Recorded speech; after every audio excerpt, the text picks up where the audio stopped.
Enregistrement.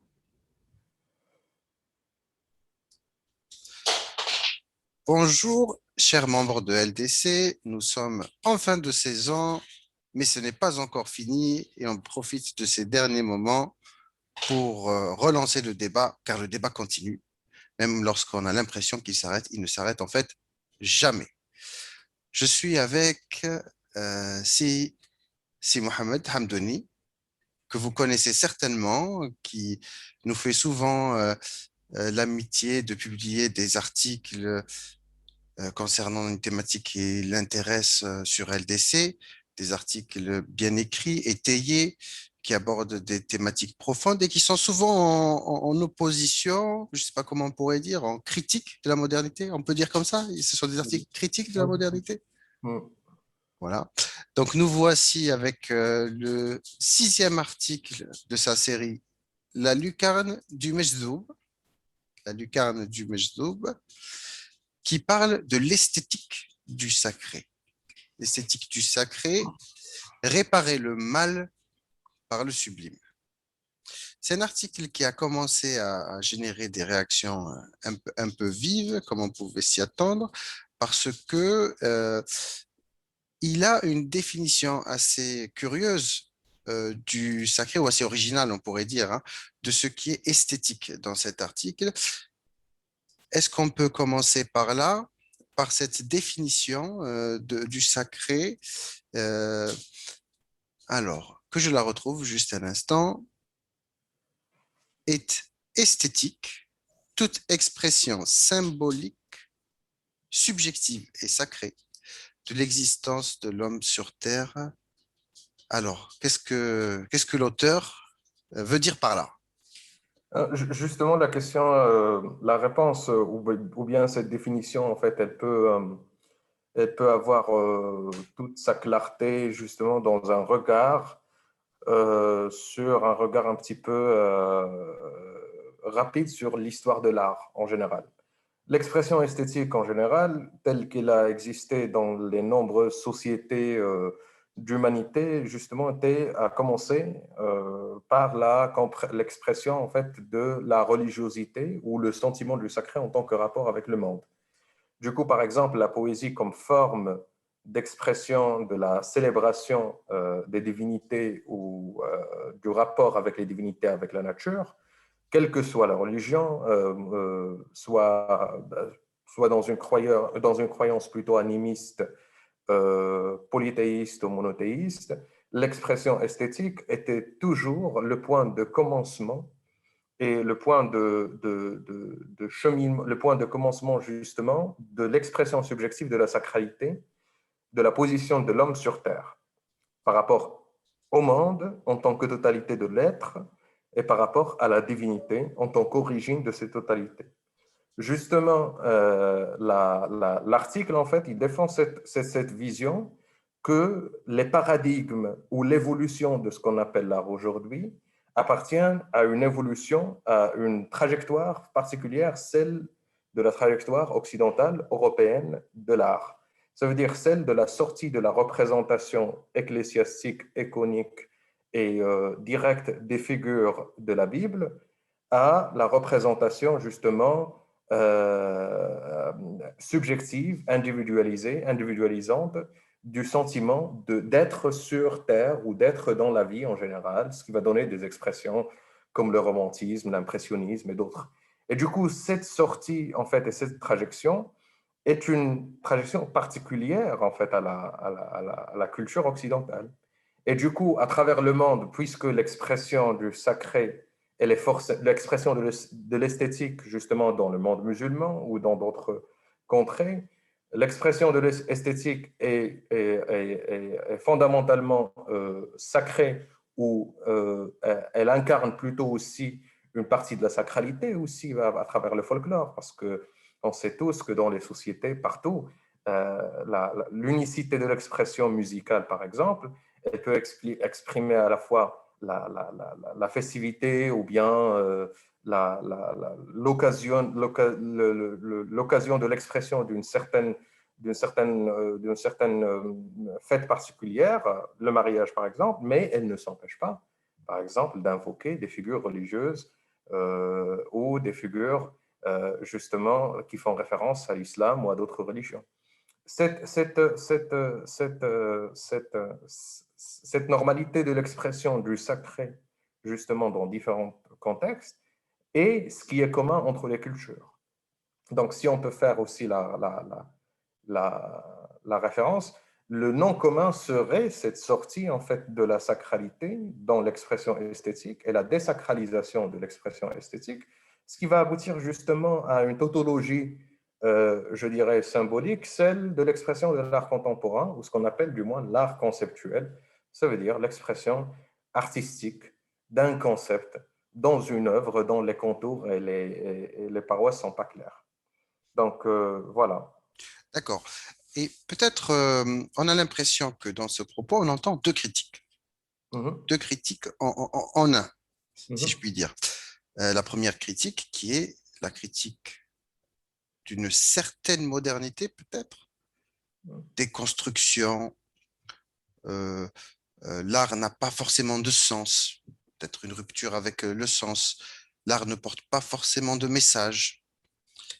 Bon, on a ça. Et puis, on a une deuxième critique qui n'est pas nécessairement celle de la modernité, mais qui est celle de l'Occident. Comme s'il y avait un couple modernité-occidentale. ouais. Et qu'en fait, euh, la conception, entre guillemets, dominante de l'art aujourd'hui serait celle de la modernité occidentale face à un art traditionnel sacré. Est-ce que c'est à peu près cette idée ou est-ce que j'ai mal compris? Non, justement, la question, c'est que je n'ai pas dit que l'art n'existe pas en tant que tel, mais le fait de l'appeler, de créer des noms, justement, de créer une appellation de ce que c'est, par exemple, justement, l'appellation art à quelque chose qui va être, justement, qui va s'étendre depuis les Grecs dans ce qu'on appelle la techné, en fait, grecque, qui est justement l'expression de la maîtrise de l'artefact et de la création, jusqu'à l'art européen moderne et l'art postmoderne, ce sont des catégories en fait culturelles. C'est-à-dire que l'art absolument peut ne pas exister dans d'autres cultures. Il peut exister comme un moyen, non pas comme une fin.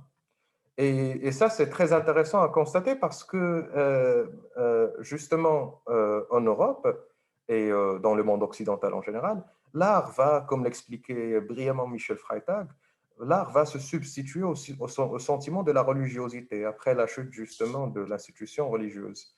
Parce que à l'aube de à la venue de la modernité, on aura la science qui va gérer tout le côté scientifique, rationnel et empirique de l'homme. On a l'État qui va gérer son rapport avec les autres et avec son territoire. Mais le côté affectif, le côté affectif, justement psycho-affectif, et qui est irrationnel, il sera livré justement à l'abîme parce que c'était la religion, c'était le religieux, c'était le religar qui fait le lien entre la partie psycho-affective de l'homme et son prochain et le monde en général. Et du coup, l'art viendrait pour se substituer à cette gestion de l'affect qui était assurée dès lors jusqu'alors par l'Église et qui sera assurée par une expression désormais individuelle et lyrique, romantique de la chose. Ce qui fait que dans le phénomène de la modernité occidentale, l'art ne peut que, quelque chose comme ce qu'on appelle de l'art aujourd'hui, ne peut que voir le jour comme un domaine de l'expression psychoaffective de la vie en général de l'individu moderne. Et du coup, toutes les sociétés et les autres cultures qui n'ont pas vécu cette rupture, justement, parce que on fait souvent la confusion entre progrès, avancement civilisationnel et modernité. Par exemple, un certain Avicenne n'était pas moderne, il était avancé intellectuellement. Son époque était avancée intellectuellement, mais il n'y a pas de la modernité intellectuelle comme on l'a connue Ouais. au XVIIIe siècle, comme rupture justement avec les paradigmes traditionnels et ontologiques de la société ou de l'imaginaire en général. Donc voilà, c'est dans cette optique en fait que je peux aussi avancer mon propos. D'accord. Euh, J'aimerais juste insister sur Mhm. l'idée de critique de la modernité ou de la postmodernité parce que c'est quand même, de ce que j'ai compris, l'un des objectifs de votre série d'articles, La lucarne du Mejdoub. D'ailleurs, j'aimerais poser une petite question. Pourquoi ce titre, La lucarne du Mejdoub? Hein? Non, justement, ça m'est parce que comme je suis de Fès et comme je suis à Fès, il y a beaucoup de Mejdoub ici. Ah Donc, bon, dans le fond et dans la forme. c'est quoi un Mejdoub pour ceux qui ne connaîtraient pas? Là, le Mejdoub, je sais, mais le Mejdoub, c'est celui qui est dans l'extase mystique et soufie constamment, au point où on dit Rafi'a alayhi al-qalam, dans le sens où il ne se soumet pas aux règles des, des, du sens commun, puisqu'il est en lien direct de transcendance avec son créateur. Et du coup, le titre m'est inspiré par une série d'aphorismes que j'ai écrit il y a un an qui s'appelle la, le journal d'un Mejdoub de Fès ou à Fès, où il y a des réflexions qui sont justement en forme d'aphorismes sur beaucoup de questions comme la modernité et comme la postmodernité en général. D'accord. Voilà. On sent aussi peut-être, bon, j'entends ce mot aphorisme, etc., mais je sens une inspiration nietzschéenne. Il y a quelque chose de ça ou pas aussi? Euh, ce que je pense, en fait, dans ma démarche, je vais te dire ce que je préconise à travers les séries des articles, c'est de pouvoir trouver des alternatives aux catégories de la modernité en général, D'accord. en Voilà. s'inspirant de la culture islamique en général. Des D'accord. catégories d'analyse ou des catégories de réflexion. Et je crois que c'est ça ce qui est intéressant et ce qui doit nous intéresser tous et toutes dans cette démarche, c'est d'essayer, en fait, au lieu de plier le texte à une certaine catégorie qui est exogène, c'est de trouver dans le texte les possibilités de sa propre monstration ou démonstration en général, Ouais. qui peut même, je pense, dépasser les catégories existantes ou les embrasser d'un certain moment ou induire beaucoup de sens, en fait. Et est-ce que c'est un sens collectif qu'il s'agit de trouver ou un sens individuel? Pourquoi je pose cette question? Parce qu'en fait, si on pose la question du sens collectif, on est quand même dans le religieux. Ouais, on reste quand même dans l'idée d'une raison religieuse qui propose du sens à un nombre de gens. Un nombre de gens qu'elle prétend lier, en quelque sorte, ligarer dans le sens qui a été évoqué tout à l'heure. Mais si on est dans une démarche, on va dire, individuelle, allez, je vais dire autonome, moderne, etc. Alors à ce moment-là, la question de la proposition de sens, elle n'est pas nécessairement pertinente. C'est ce que je relève par exemple dans l'un des commentaires qui a été formulé sous forme de critique. On dit l'art d'aujourd'hui hein, peut s'inscrire dans le sacré, mais pas nécessairement. Alors pourquoi obliger ou lier l'art et le sacré? Euh, L'art aujourd'hui peut s'inscrire dans le sacré, mais pas nécessairement. Mais justement, si on a moi je considère d'un point de vue très personnel que si on appartient à un certain système de croyance, on appartient forcément à une culture qui façonne ce système, qui est façonnée par ce système de croyance. Et justement, cette culture s'exprimait à un certain moment ou s'exprimait symboliquement dans une esthétique particulière.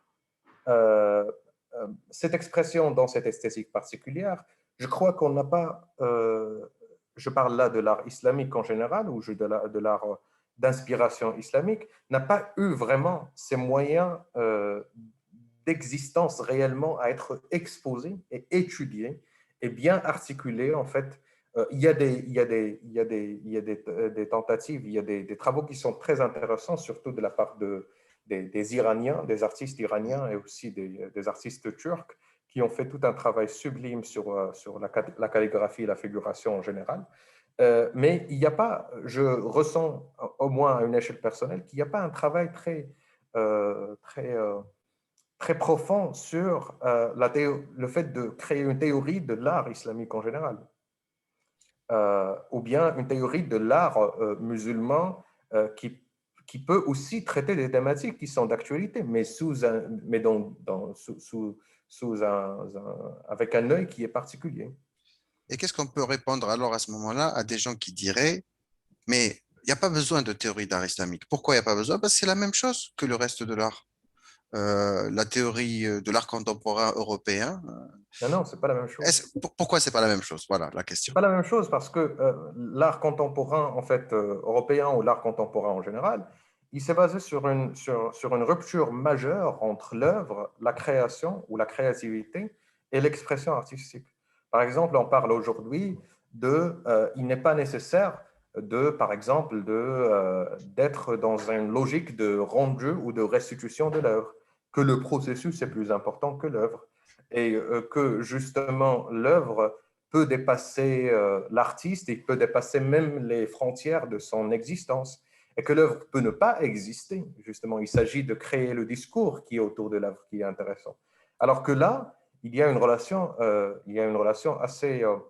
assez particulière entre l'artiste, l'œuvre et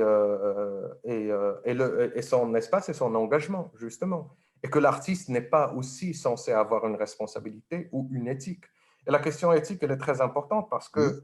que la morale ou l'éthique de l'artiste ou la vocation de l'artiste d'ailleurs n'a cessé d'exister depuis l'art moderne en général, où l'artiste ne doit rien à son entourage ou à lui-même ou ni à personne. Et du coup, il est le seul créateur, en fait, de sa propre vocation, de sa propre démarche. Et là, c'est une substitution, justement, c'est une représentation assez religieuse, en fait, en tant que telle, mais qui passe très inaperçue parce qu'il y a une croyance qui est justement sous-jacente, celle de la liberté absolue de l'artiste. Et donc, liberté absolue égale une sainteté absolue, puisque l'artiste, il est maître de son domaine, maître de sa création. Il n'y a rien au-dessus de cet artiste, et du coup, on doit tout accepter de cet artiste dans le sens où il est l'expression d'un élan créatif et d'une certaine créativité abondante et d'une certaine inspiration qui est particulière. Et justement, là où l'art contemporain est différent, il est aussi différent d'un certain art islamique, de la question de la transgression. L'art contemporain ne connaît pas de limite, sauf la transgression en tant que telle. Il doit transgresser pour transgresser. Et du coup, c'est une transgression qui peut ne pas être aussi au-delà de la morale en tant que telle, mais il est en transgression de sa propre technicité dans le sens où la méthode ou la technicité de l'artiste, elle peut se dépasser dans le sens où, par exemple, l'œuvre peut devenir le corps de l'artiste. En général, l'œuvre peut devenir l'idée de l'artiste, ou l'œuvre peut devenir quelque chose qui n'existe pas. On se rappelle d'un John Cage qui a joué toute une partition qui n'existe pas, justement en tournant les pages du morceau. Mais l'idée, c'est que ces trajectoires, ils sont différents. Ils ont des fondements culturels différents. Ils ont des fondements religieux différents. Parce que la croyance, elle est au fondement des deux mouvements en général. Et du coup, ces croyances, ils sont tout à fait différentes. Mais du coup, par rapport à la question de la transgression, si je la reprends, on se rend compte rapidement que l'interdiction de certaines choses, l'interdiction de certaines thématiques, l'interdiction d'une certaine visibilité, par exemple, du corps ou de choses qu'on n'est pas censé faire avec son œuvre, existait également en Occident et même en pleine modernité, tant que l'Église imposait un certain ordre moral. Oui. Du coup, ça donne l'impression, vu d'Europe, que lorsqu'on parle de spécificité islamique dans le rapport à l'art, c'est la même chose finalement que ce que faisait l'Église. Euh, Non, justement parce que l'idée, c'est que la créativité, d'un point de vue islamique, elle émane déjà d'une position d'humilité. Parce que tout le développement, par exemple, des formes géométriques ou de la forme calligraphique, c'est un développement qui trouve son origine d'une croyance profonde de la position de l'homme sur Terre et de la relation de la créature avec son créateur. Et que la créature, euh, quoi qu'elle fasse ou quoi qu'elle avance dans les élans de la création et de l'inspiration artistique, elle ne peut jamais prendre la position du créateur et du coup, elle va exprimer toute la perfection du cosmos en général et de l'ordre divin en général à travers l'ordre de la forme qu'elle met en œuvre dans l'incarnation, par exemple, des formes géométriques et de la calligraphie. Et rappelons-le que, par exemple, parmi les grandes différences entre un art islamique et un art qui est justement avancé ou bien interdit ou censuré par l'Église, c'est que le souci de la représentation n'était jamais quelque chose qui existe dans la culture artistique islamique. On ne représente pas pour justement pour être face à la censure ou être opprimé par une n'importe quelle. Parce que le souci de représenter ne se posait même pas. Alors que dans l'Église, la représentation était quelque chose de très présent. Et le fait d'arriver à cette perfection de la représentation était très présent par souci de vouloir bien représenter les images qui font référence à une certaine réalité métaphysique autre que celle d'ici-bas. Et du coup, on peut pas,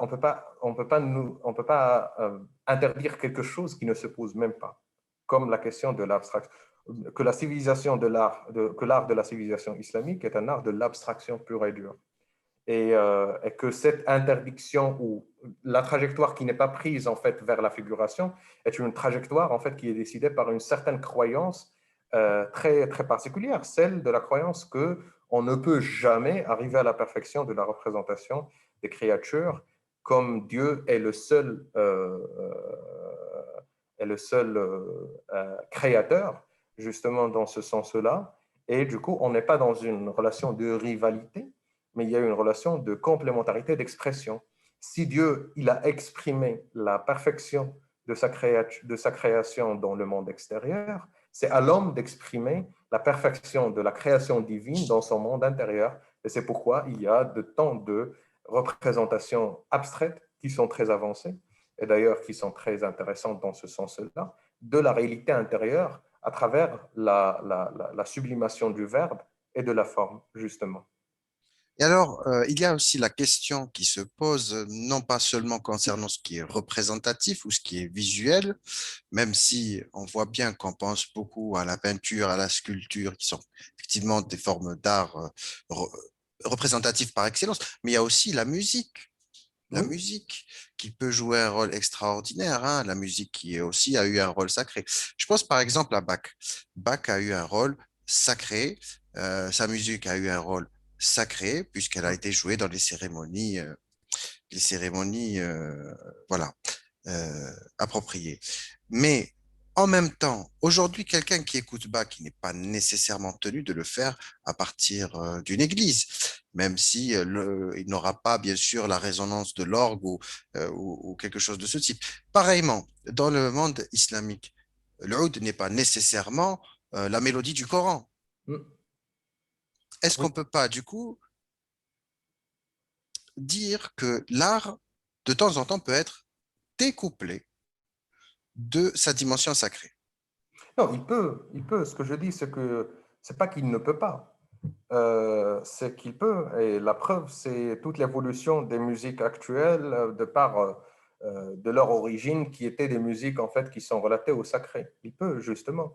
Mais l'idée, il faut se poser la question de définir qu'est-ce que ça veut dire le sacré, justement.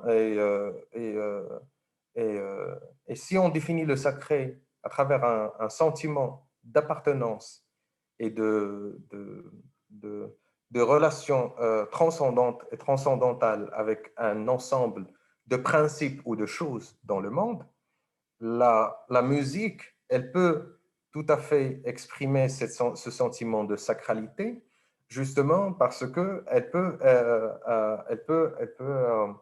peut fédérer les gens, les affects, autour d'un principe unique. Mais de quelle sacralité on parle ici? Je suis tout à fait d'accord que l'art, aujourd'hui, il peut être découplé du sacré, mais on est toujours dans l'expression de l'art dans le contexte moderne et occidental. Donc, Parce l'art que, islamique, il est toujours relié. hmm, Est-ce qu'on peut dire alors à ce moment-là que l'art islamique, du moins dans la vision qui est exposée ici, hein, dans l'article, je veux dire, est-ce que l'art islamique doit toujours être relié au sacré ou est-ce que c'est quand même envisageable quelque part de découpler? ça, euh, si le, bah, je pense que ça dépend de découpler de quel prisme et à partir de quelle démarche. Parce Est-ce qu'on que, peut imaginer, par exemple, moi je me souviens d'un truc un peu rigolo, mhm, mais une récitation du Coran sur le mode, avec un style jazzy, de jazz. mhm. Là, on a quelque chose, tu vois, qui est sacré, Ouais. le Coran, la récitation d'un livre sacré par excellence. En même temps, cette récitation est faite avec un style profane. Oui, On a un mélange des genres. Alors, est-ce que ce mélange de genres est une abomination ou plutôt, au contraire, une démarche artistique qu'il faudrait encourager? non, mais je crois que c'est plus proche, ça c'est plus proche, ça émane déjà, pour moi, ça émane déjà d'un manque de mesure. En fait, si on peut appeler ça une démarche, cette démarche ne mesure pas en fait la capacité, la grandiosité du texte coranique. Justement, sanulqi alayka qawlan thaqila, la parole qui est très pesante et qui ne peut pas être contenue justement qui ne peut pas être être contenue dans une forme ou dans un rythme qui est justement un rythme qui est censé faire danser les gens ou faire bouger les gens autour d'une soirée un petit peu décontractée. Même Donc là, autour d'une hadra, hein? même une hadra pourtant en danse. Oui, mais dans la hadra, par exemple, il n'y a pas de la danse. La Hein? hadra, la hadra, on n'appelle pas ça une danse. Ah En fait, bon? je ne sais pas si on appelle, si on l'appelle en arabe raqs sofi. Certains, oui. En tout cas, les critiques salafistes des soufis disent Oui, oui, shatahat, oui, raqasat, etc. oui, oui, oui, mais ça c'est les, ça c'est, Hein? mais c'est des critiques. Mais justement, dans la culture soufie, on n'appelle pas ça shatah sofi, on n'appelle pas ça raqs sofi, parce que ça n'a pas ça n'a pas la fonction de la danse. Ça a la fonction du jalb, dans le sens où tu ne peux pas contrôler même ces Et, mouvements. et voilà. Tu es pris dans cet élan d'extase, mais tu n'es pas dans la danse, pour faire bouger le corps à travers, pour ressentir, mais tu es dans le gel parce que tu ne choisis pas. Tu ne choisis pas d'être dans les rythmes dans ce sens-là.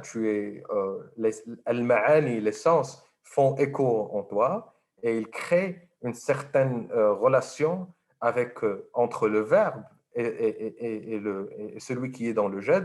Il commence à bouger dans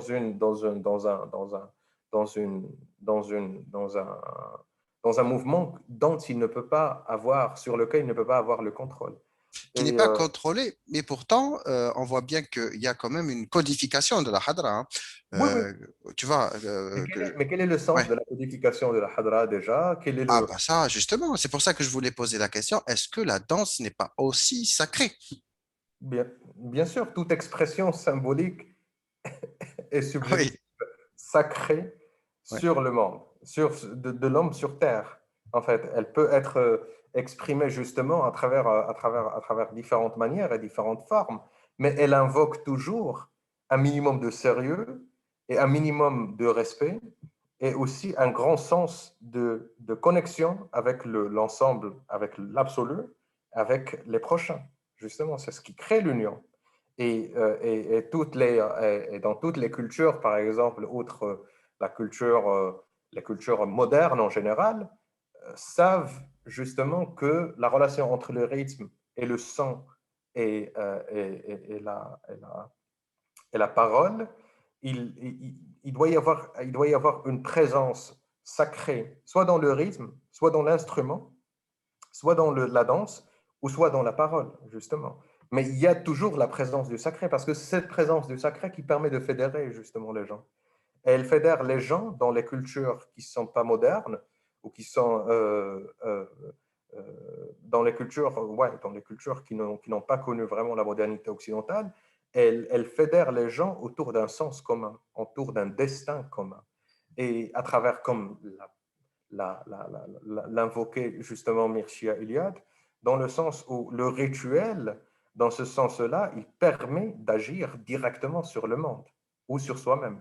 Ce rituel qui est de chant et de danse et de parole, il permet d'agir directement sur les états du monde, soit à travers soit dans la cure d'un quelqu'un d'une maladie, soit dans le changement d'un destin, soit dans l'invocation d'une certaine forme de divinité qui va pouvoir donner la bénédiction et offrir ouvrir les portes de la bénédiction et de la prospérité à la communauté. Il y a toujours une raison derrière, et cette raison émane d'une croyance, et cette croyance émane d'un point d'une zone ou d'un territoire symbolique qui doit être traité avec du respect et avec beaucoup de respect et beaucoup de considération parce qu'il est considéré justement comme le territoire de l'imprononçable justement, cet absolu qui est ouvert au champ de l'existence et qui permet à travers l'expression esthétique une certaine négociation, c'est pas une négociation, mais une conversation avec l'absolu. Parce que le langage direct et descriptif, il est limité et limitant. Dans ce qui est dit là, et puis Mircea Eliade a été cité, puis la question du rituel, qui est une question majeure, en fait, quand on se pose ce genre de questions, j'ai l'impression qu'il y a une frontière qui a été établie, une séparation.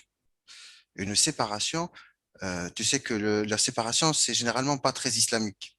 Mm. Mais là, je ressens quand même l'idée d'une séparation. Séparation entre le profane et le sacré. Oui. Séparation entre le profane et le sacré.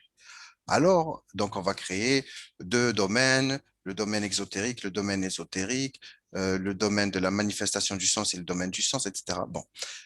Et est-ce qu'on ne peut pas, du coup, si on veut être strictement musulman, al-Kitab ou Sunnah, à ce moment-là, refuser la séparation et se dire la sacralité, elle se trouve là où on sacralise. Hein, la sacralité, euh, ce n'est pas simplement le respect qui est dû aux choses, mais c'est l'état dans lequel l'être devient, euh, on va dire, en dévotion, en dévotion, dans un Mm. état de uluhiyya. Est-ce qu'il n'est pas possible d'aborder la sacralité de ce point de vue-là? Oui, oui, justement, la sacralité. Ouais, je suis tout à fait d'accord sur ce point-là, parce que la sacralité, euh, elle est justement profondément dans l'unification des contradictions, justement par le fait de donner un sens moral à l'acte en tant que tel et à l'état. Cette sacralité, en fait, justement, elle ne reconnaît pas. C'est une séparation. Dans la pratique et dans le mode d'être où l'humain, le croyant, il considère que toute chose est sacrée et toute chose est une amana, et qu'il est dépositaire de cette amana sur terre, ben, il va considérer naturellement la sacralité de l'autre et la sacralité du cosmos ou de l'existence en tant que telle, en tant que manifestation zahira du Mhm, batin absolu. mhm. Et du coup, il va chercher en elle un subul qui vont mener directement vers Sobol, c'est-à-dire, il faut préciser pour ceux qui ne sont pas familiers de ce genre de vocabulaire. oui, subul, ça veut dire les chemins qui vont mener justement vers le principe de l'unicité et le principe de la transcendance, justement, qui est la manifestation, dont émanent toutes les manifestations symboliques qui sont différentes et qui sont aussi sacrées les unes par rapport aux autres. Donc, je ne crois pas qu'il y a une séparation dans ce sens-là, mais c'est dans la mesure où il y a un consensus autour de la sacralité de l'autre et du monde, justement. D'accord. J'ajouterai une autre question, une autre séparation. Celle-là Mhm, encore plus dangereuse, quelque part. Pourquoi plus dangereuse? C'est la séparation Orient-Occident. mhm, La séparation Orient-Occident. On entérine cette séparation comme si ça allait de soi. Depuis tout à l'heure, on est en train de parler d'un art islamique, par opposition à un art occidental moderne. Est-ce que cette séparation n'est pas, en quelque sorte, en infraction vis-à-vis du tawhid, du principe d'unicité? Euh, l'absolu, dans l'absolu, elle est justement en contradiction avec mais dans l'incarnation des états de fait, en fait, dans un monde globalisé, on a tendance à croire, et justement aujourd'hui, à croire qu'il y a un mode unique de pensée, justement dans le sens où il y a des principes universels. Et ces principes universels, ils étaient justement un appareil, ils étaient au début, tout au début, c'était des principes philosophiques qui appartiennent à un contexte particulier et qui vont devenir universels par la contingence de l'histoire et des relations de pouvoir entre les cultures et les civilisations. Si on arrive à admettre, justement, il y a une différence entre cette universalité des principes qui sont représentatifs, en fait, d'une culture donnée et qui s'étale sur l'ensemble d'autres cultures, et il y a le concept du tawhid. Le concept du tawhid, justement, il peut fédérer, et c'est là, c'est là où ça dépasse justement l'universalisme actuel, dans le sens où il peut fédérer les gens autour des principes éthiques qui sont des principes qui existent qui existent de par la condition primordiale de la fitra et qui représentent un horizon de sens dans la vie individuelle et collective et qui peut justement, à travers un travail de conceptualisation bien sérieux, faire au moins ouvrir la possibilité de fédérer autour du principe commun. Parce que le principe du tawhid, c'est justement Hmm, ça, hmm. c'est le principe d'aller vers le grand sens de l'islam qui commençait d'Abraham jusqu'à Mohammed et qui va être dans cette approche d'inclusion des différentes shara'i' wa manahij vers un principe de l'unicité et vers le principe de tawhid diyal al-haq, qui est une condition nécessaire au monde, justement. C'est une condition logique nécessaire. Je ne me rappelle pas du verset. Innama huwa ilahun wahid. Ça veut dire, réellement, qu'est-ce que ça veut dire? Ça veut dire que le monde ne tient pas la route, ne tient pas la route en termes d'existence, que s'il y a un principe, justement. Et c'est là où c'est fascinant, justement, parce que on ne peut, dans n'importe quelle hiérarchie de croyances, il y a un principe qui est l'origine de tous les principes. C'est presque un axiome, c'est presque une réalité axiomatique et logique que dans n'importe quel système de croyance, on va partir d'un seul principe et de ce principe vont émaner tous les principes, en fait. Et justement, dans la condition du tawhid, euh, cette séparation n'existe pas. Mais dans la réalité où il y a des cultures, et là, on va parler aussi de la notion d'hégémonie culturelle, dans le sens où des cultures sont c'est pas décrites, mises en second rang par rapport à d'autres cultures, et qu'il y a d'autres formes d'expression du sacré et du symbolique du sacré, justement par rapport à un art islamique, un art chrétien, un art juif et d'autres, et qu'il y a une seule monopolisation de l'art et de l'expression artistique qui n'appartient pas à une culture, ça appartient justement à la domination globale et standardisée du capitalisme, en fait. Parce que c'est le capitalisme, en fait, qui décide, parce que justement, ces artefacts appartiennent à la logique du marché et l'œuvre la plus cotée au marché, c'est l'œuvre qui est la plus visible et l'œuvre la plus appréciée parce que c'est là où il y a tout le travail de marketing qui est fait. Mais, euh, mais au moins la prise de conscience que les différences entre cultures existent, mais justement, ces différences, ils peuvent aller vers un principe commun parce qu'il n'y a pas de contradiction en termes de principe éthique. Et s'il n'y a pas de contradiction en termes de principe éthique, ben le principe commun qui est à l'origine de ces principes éthiques peut être justement le point de fédération et de convergence de ces différentes cultures.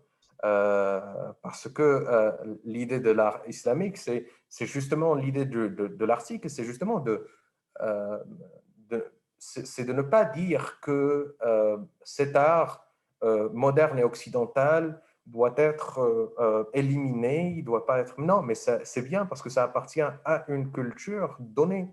Et c'est à la culture qui le porte de le célébrer, mais au moins on laisse à d'autres cultures l'idée que leur expression symbolique n'est pas justement du folklore ou justement des expressions primitives, mais que ça appartient aussi à un domaine très différent de l'expression artistique, ce domaine qui n'est pas tout à fait qui n'obéit pas tout à fait au canon de l'art occidental.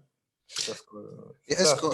est-ce que du coup, cette spécificité justement de l'art islamique qu'on essaye de trouver et de pointer du doigt, c'est pas justement le fait de ne rien rejeter, c'est-à-dire de ne rejeter aucune forme d'expression, d'être réellement universel, hein.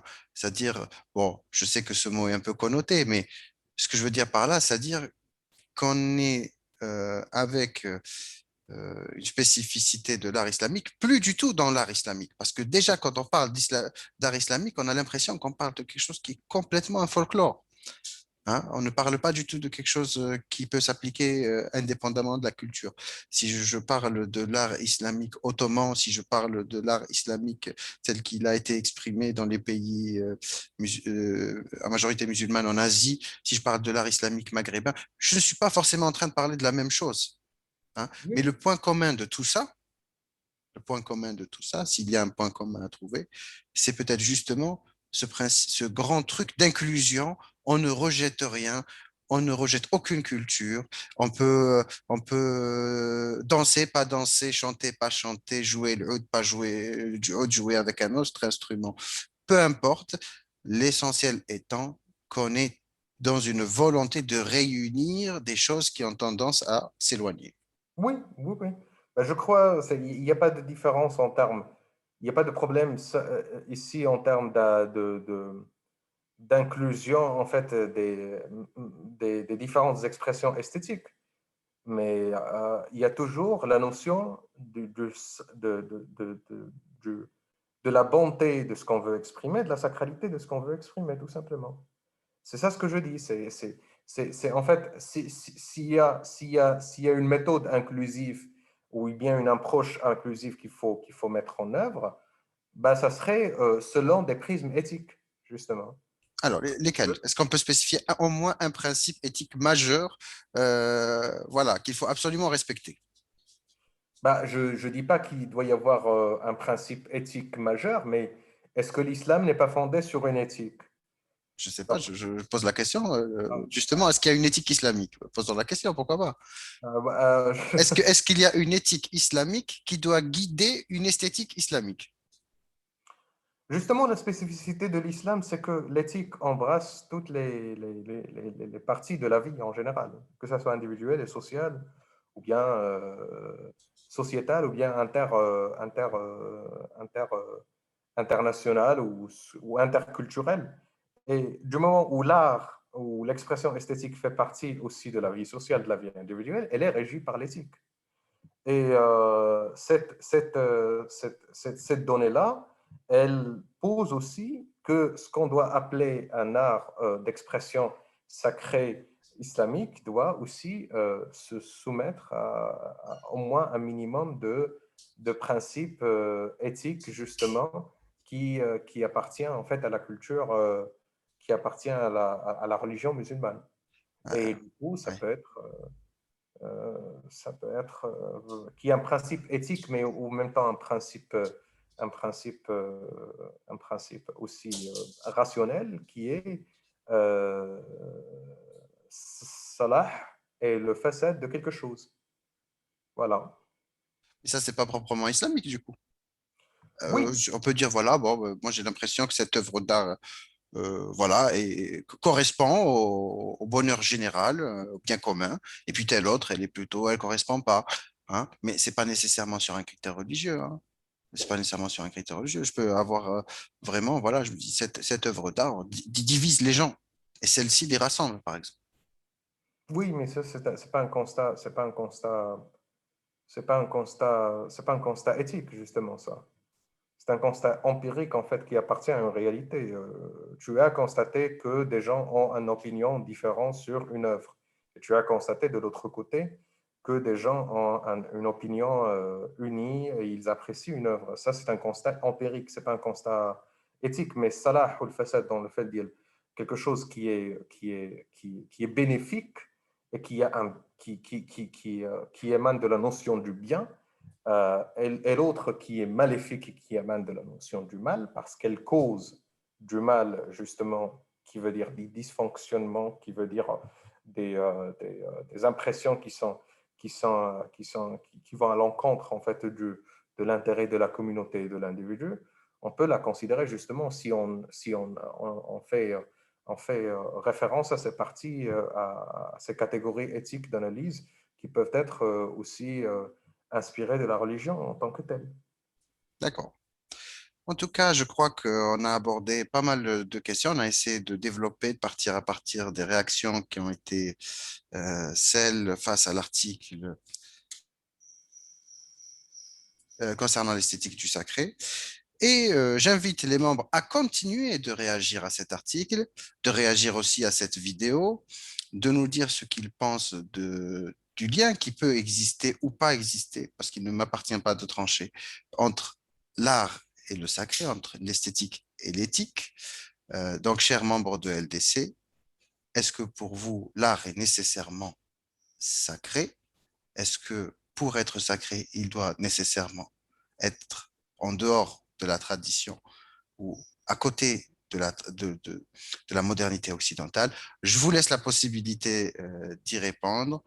Je vous dis merci d'avoir écouté et on se voit très vite sur LDC. Merci Mohamed. Merci.